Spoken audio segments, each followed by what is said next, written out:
ಹೊಡೆಯೋದು ಡೇಂಜರಾ ಇಲ್ಲ ಸೇಫಾ? ಗೊರಕೆ ಹೊಡೆಯೋದು ಡೇಂಜರ್. ಯಾಕೆ ಅಂದರೆ ನೀವು ಮಲಗಿದ್ದಾಗ ಏನಾಗುತ್ತೆ ಅಂದರೆ ನಿಮ್ಮ ಗಂಟಲಲ್ಲಿ ಮಸಲ್ಸ್ ಇರ್ತಾವಲ್ವಾ, ಆ ಮಸಲ್ಸು ನಿಮ್ಮ ಉಸಿರಾಟ ತಗೊಳ್ಳುವಾಗ ಭಾಳ ರಿಲ್ಯಾಕ್ಸ್ ಆಗಿಬಿಡ್ತವೆ, ಇಲ್ಲ ದಪ್ಪ ಇರ್ತವೆ. ಅದಾಗ ಏನಾಗುತ್ತೆ, ಉಸಿರು ತಗೊಳ್ಳೋವಾಗ ನಿಮ್ಮ ಏನು ಮಾಂಸ ಇರುತ್ತಲ್ವ ಅದು ಉಸಿರನ್ನ ತಡೆ ಹಿಡಿಯುತ್ತೆ ಪಾರ್ಷಿಯಲ್ ಆಗಿ, ಅಂದರೆ ಸ್ವಲ್ಪನೇ ಹೋಗೋಕ್ಕೆ ಅಡ್ಡ ಮಾಡುತ್ತೆ. ಅವಾಗ ಏನಾಗುತ್ತೆ, ಅದು ಮಸಲ್ಸು ವೈಬ್ರೇಟ್ ಆಗುತ್ತೆ, ಅದೇ ಸೌಂಡ್ ಬರುತ್ತೆ ಗೊರಕೆ ಥರ. ಇವಾಗ ಈ ಗೊರಕೆ ಏನಿದೆ ಅಲ್ವಾ, ಇದು ನಿಮ್ಮ ದೇಹಕ್ಕೆ ಆಕ್ಸಿಜನ್ನ ಕಡಿಮೆ ಮಾಡ್ತಾ ಇದೆ ಅಂತ ಒಂದು ಸಂಕೇತ. ಅಬ್ಸ್ಟ್ರಕ್ಷನ್ ಆಗ್ತಿದೆ, ಅಲ್ಲಿ ತಡೆ ಬರ್ತಿದೆ ಅಂತ ಅರ್ಥ. ಈ ಅಬ್ಸ್ಟ್ರಕ್ಷನ್ ತಡೆ ಜಾಸ್ತಿ ಆದಾಗ ಏನಾಗುತ್ತೆ, ನಿಮಗೆ ಉಸಿರಾಟಕ್ಕೆ ತೊಂದರೆ ಆಗುತ್ತೆ. 5 ಸೆಕೆಂಡ್ 10 ಸೆಕೆಂಡ್ ಉಸಿರು ತಗೊಳ್ಳೋದೇ ಇಲ್ಲ, ದೇಹಕ್ಕೆ ಆಕ್ಸಿಜನ್ ಕಡಿಮೆ ಆಗುತ್ತೆ. ಅವಾಗ ದೇಹ ಸಡನ್ ಆಗಿ ಎದ್ದೇಳುತ್ತೆ. ಸೊ ಈ ಸಡನ್ ಆಗಿ ಎದ್ದೇಳೋದಕ್ಕೆ ನಾವು ಅಬ್ಸ್ಟ್ರಕ್ಟಿವ್ ಸ್ಲೀಪ್ ಆಪ್ನಿಯಾ ಅಂತ ಅಂತೀವಿ.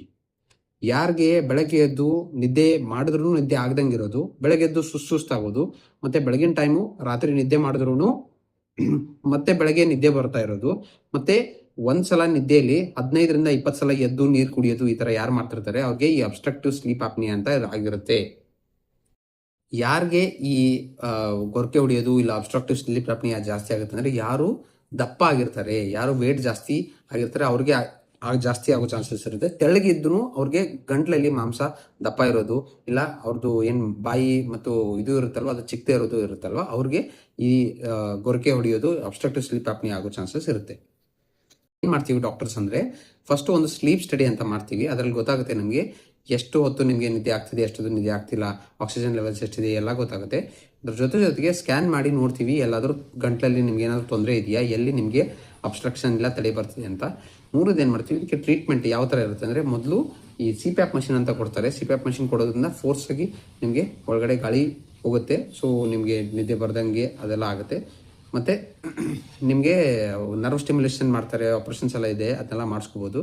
ಬಟ್ ಬೆಸ್ಟ್ ಸೊಲ್ಯೂಷನ್ ಏನು ಗೊತ್ತಾ, ಯಾರು ದಪ್ಪ ಇರ್ತಾರೆ ಅವ್ರಿಗೆ ಜಾಸ್ತಿ ಬರುತ್ತೆ. ಆ ಸೊಲ್ಯೂಷನ್ ಏನಂದರೆ ಪ್ರಾಣಾಯಾಮ ಮಾಡೋದು ಮತ್ತು ವೇಟ್ ಲಾಸ್ ಮಾಡೋದು. ಇವ್ನು ಮಾಡಿದ್ರೆ ಏನಾಗುತ್ತೆ, ಗೊರಕೆ ಕಡಿಮೆ ಆಗೋ ಚಾನ್ಸಸ್ ಇರುತ್ತೆ. ನಿಮಗೆ ಈ ಥರ ತೊಂದರೆ ತುಂಬ ಆಗ್ತಿದೆ ಅಂದರೆ ನೀವು ಹತ್ತಿರದ ನಿಮ್ಮ ಶ್ವಾಸಕೋಶ ಡಾಕ್ಟರ್ನ ಹೋಗಿ ಭೇಟಿ ಮಾಡಬೇಕು. ಧನ್ಯವಾದ.